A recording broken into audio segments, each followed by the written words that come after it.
আজকের বৃষ্টির জন্য বাজারে যেতে পারিনি, সেই জন্য আজকে করে নিয়েছি এই যে ডিমের ঝোল বলতে পারো।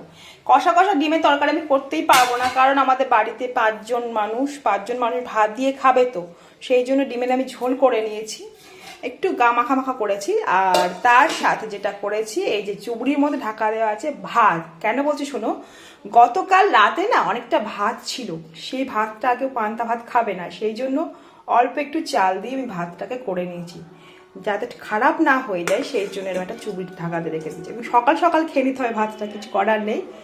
আর তার সাথে এখানে আছে ঢ্যাঁড়স আর কুমড়ো ভেজে নিয়েছি।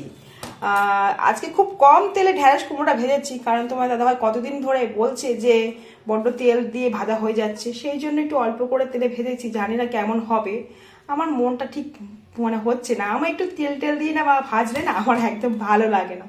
যাই হোক, এই হলো আজকে দুপুরের লাঞ্চ।